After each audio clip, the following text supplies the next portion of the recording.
Hi అండి, అందరికీ నమస్తే. Welcome back to our channel Renu ideas and blogs. ఈరోజు వ్లాగ్ ఏంటంటే మధ్యాహ్నం నుండి నైట్ వరకు నేను చేసుకునే కొన్ని పనులు ఈ వ్లాగ్లో చూపిస్తాను.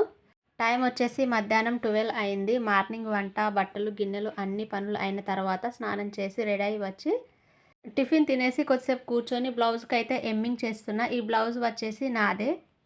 మా ఇంటికి ఎదురుగా టైలరింగ్ షాప్ అయితే ఉండేది. పిల్లలు స్కూల్కి వెళ్ళిన తర్వాత ఖాళీగా ఉండటం ఎందుకని యూట్యూబ్లో చూసి ట్రై చేసిన. టైలరింగ్ అక్క దగ్గర నా బ్లౌజెస్ వేసి ఆమె కుట్టిన తర్వాత ఒక బ్లౌజ్ తెచ్చుకొని ఎమ్మింగ్ చేసి ఆమెకు చూపించిన. బాగా చేసినావు, ఇప్పటి నుండి బ్లౌజెస్ ఇస్తా చెయ్యి ఎమ్మింగ్ అని ఇచ్చేసింది. ఇంకా అప్పటి నుండి 2 months వరకు చేసిన. దగ్గర దగ్గర 5,000 అయింది. నేను కూడా మనీ సంపాదించిందని ఫుల్ హ్యాపీ అయినప్పుడు.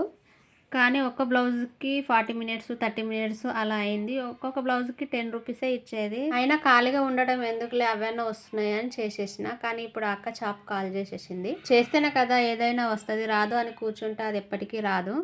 ఈ అక్క దగ్గరే కాకుండా ఇంకా వేరే అక్క దగ్గరవి చేసిన కొన్ని రోజులు. కొద్దిసేపు తీసిన వీడియో మళ్ళీ ఎక్కువ లెంత్ అయిపోతుందని బుక్స్, కాజాలు అన్నీ పెట్టేసిన. ఇవి వచ్చేసి గోధుమలు. ముందు పట్టించిన పిండి అయిపోయింది. ఇప్పుడు ఇవి ఇంటి నుండి తెచ్చినాయి మొన్న సంక్రాంతికి వెళ్ళినప్పుడు. మళ్ళీ పిండి పట్టించుకొద్దామని చూస్తే కొంచెం పురుగైంది. అవి చెరిగేసి మంచిగా ఏరేసి పెట్టేసిన.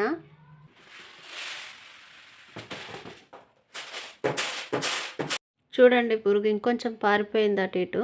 సండే ఫంక్షన్కి వెళ్ళినాం కదా, కూరగాయలు తీసుకురాలే. మళ్ళీ ఈరోజు మార్నింగ్ పొద్దున్న తీసుకొచ్చి పెట్టిండు. కొన్ని తీసుకొచ్చిండు, మళ్ళీ మార్కెట్కి వెళ్తాడు. కూరగాయలు అయితే చాలా రేట్లు ఉన్నాయంట. ఇవన్నీ సదిరేస్తే ఒక పని అయిపోతుంది కదా, మళ్ళీ ఆడనే ఉంటాయని అన్నీ సదిరి పెట్టేస్తున్నా. ఫ్రిడ్జ్లో పెట్టేసిన. దోసకాయ పచ్చడి నైట్కు రొట్టె అయితే చేసేస్తా. పిల్లలు స్కూల్ నుండి అయితే వచ్చేసారు. చిన్నోడు చూడండి ఆట ఆడుతున్నాడు, పాట కూడా పాడతాడు, వీడియోలో పెడతా.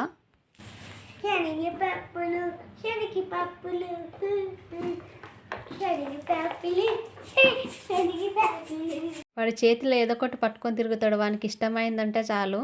ఇవి వచ్చేసి రేషన్ బియ్యము మొన్న తీసుకొచ్చిండు. వీటిని జల్లెడ పడుతున్నా. నా దగ్గర జల్లెడ లేదు, ఇట్లా జాలి దాంతో ఇలా అంటే వస్తాయి. సన్నయాన్ని కిందికి వెళ్ళిపోతే పైన దొడ్డి అట్లాగే ఉంటాయి. ఆ సన్నయాన్ని కొన్ని పిట్టలకేస్తా, వాటితోని ముగ్గు కలర్స్ చేద్దాం అనుకుంటున్నా.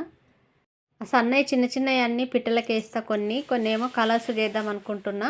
వీడియో చూసిన వాళ్ళు ఎలా ఉందో కామెంట్ చేయరా ప్లీజ్ ఎవరైనా. ఇవేనండి, వీటినే నూకలు అంటారు. సన్నగా చిన్నగా ఉంటాయి. ఇవైతే బియ్యం అయితే పట్టేసడి అయిపోయింది. తర్వాత పిల్లలు ఏవైనా స్నాక్స్ చేయి మమ్మీ అంటే ఎగ్గు, మ్యాగీ మసాలా చేద్దాం అనుకుంటున్నా. ఇవన్నీ పొట్టు తీసి అన్నీ కట్ చేసి పెట్టుకున్న. ఆనియన్, టమాటా, క్యారెట్, పచ్చిమిర్చి, కరివేపాకు, కొంచెం కొత్తిమీరవి అన్నీ రెడీ చేసి పెట్టేసుకుంటున్నా ముందుగానే. చిన్న చిన్నగా కట్ చేసుకుంటేనే బాగుంటుంది. బీన్స్, క్యాబేజీ అవి కూడా వేసుకుంటారు. నా దగ్గర లేవు, నేను వేయలేను. తర్వాత స్టవ్ ఆన్ చేసి వాటర్ పోసి 3 అయితే వేసిన. అవి పిల్లలు తింటారు, మేము కూడా తింటామని అవి అయితే ఉడికేసినాయి. ఇట్లా జాలి దాంట్లో వంపేసుకుంటున్నా. వంపేసుకున్న తర్వాత దాంట్లోనే కొద్దిగా ఆయిల్ పోసి 3 eggs అయితే వేసిన. నేను కొద్దిసేపు అలాగే ఉంచి ఫ్రై అయిన తర్వాత ఉప్పు, కారం వేసి పక్కన తీసి ప్లేట్లో పెట్టుకోవాలి. అదే గిన్నెలో కొద్దిగా ఆయిల్ వేసి కట్ చేసుకున్న ఆనియన్స్, పచ్చిమిర్చి, కరివేపాకు వేసి అలాగే క్యారెట్, టమాటా కూడా వేసుకొని కలుపుకోవాలి. అవి మగ్గాక మనం ముందుగా ఉడికించుకున్న మ్యాగీని వేసి కలపాలి. ఇక మిగతా మసాలా అయితే ఏం వేయలేదు, ఎందుకులే ఉట్టిగా మసాలా అయిపోతుందని. అంతా కలిసేటట్టు మంచిగా మిక్స్ చేసి పెట్టుకోవాలి. తర్వాత మనం ఫ్రై చేసుకున్న ఎగ్స్ కూడా వేసి బాగా కలుపుకోవాలి. కలుపుకున్న తర్వాత సాల్ట్ సరిపోయిందో లేదో చూసుకొని కొంచెం వేసుకుంటే బాగుంటుంది. చివరిలో కొద్దిగా కొత్తిమీర వేసుకొని దింపేస్తే అయిపోతుంది.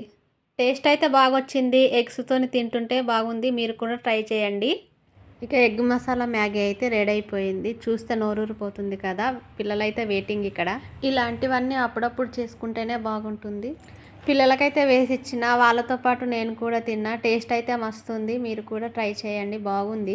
ఎట్లుందిరా అని అడిగితే ఐ డోంట్ వాంట్ ఎగ్ అంటుండు, ఎందుకంటే వాడికి ఎగ్ అంటే ఇష్టం ఉండదు ఎక్కువ. పాపకి ఇలాంటివి ఇష్టము, ఆమ్లెట్, ఎగ్ రైస్ అవన్నీ అంటే ఇష్టము. ఆమె బాగుంది, సూపర్ అంటుంది. తర్వాత మేమైతే తినేసినాము. ఇక మిగతాది మా బావ తింటాడు అనుకున్నాం, కానీ ఆయన రాలేడు, మేమే వేసుకున్నాం.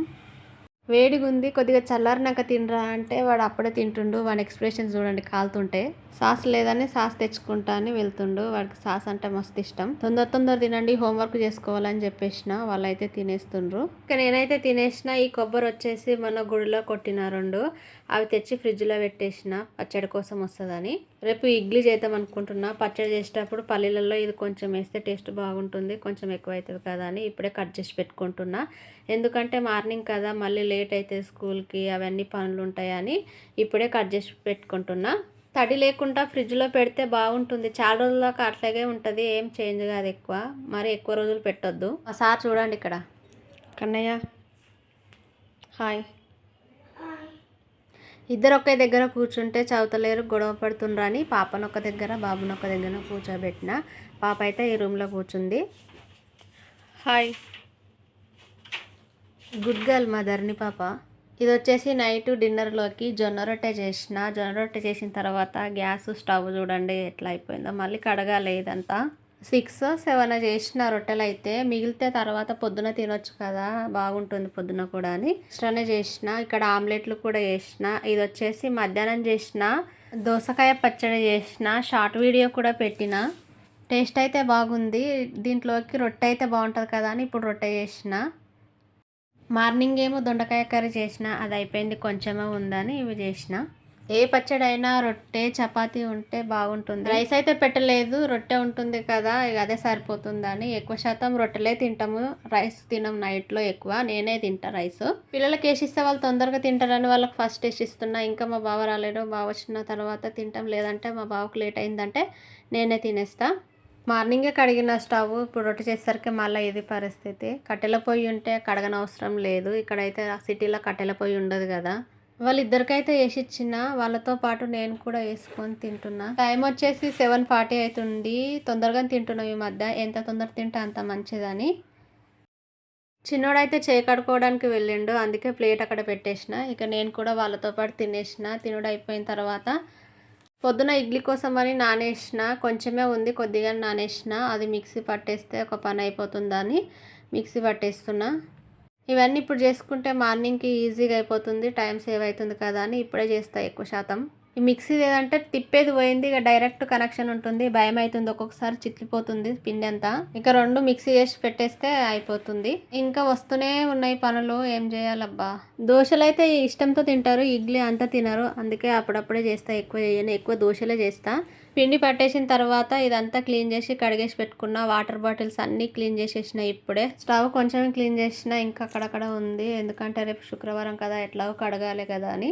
దొండకాయ అయితే నైటే కట్ చేసి పెట్టుకుంటా. మార్నింగ్ చాలా టైం పడుతుంది కట్ చేయడానికి. మార్నింగ్ నా వంట వచ్చేసి 6:30 వరకు అయిపోవాలి, తర్వాత టిఫిన్ చేస్తా.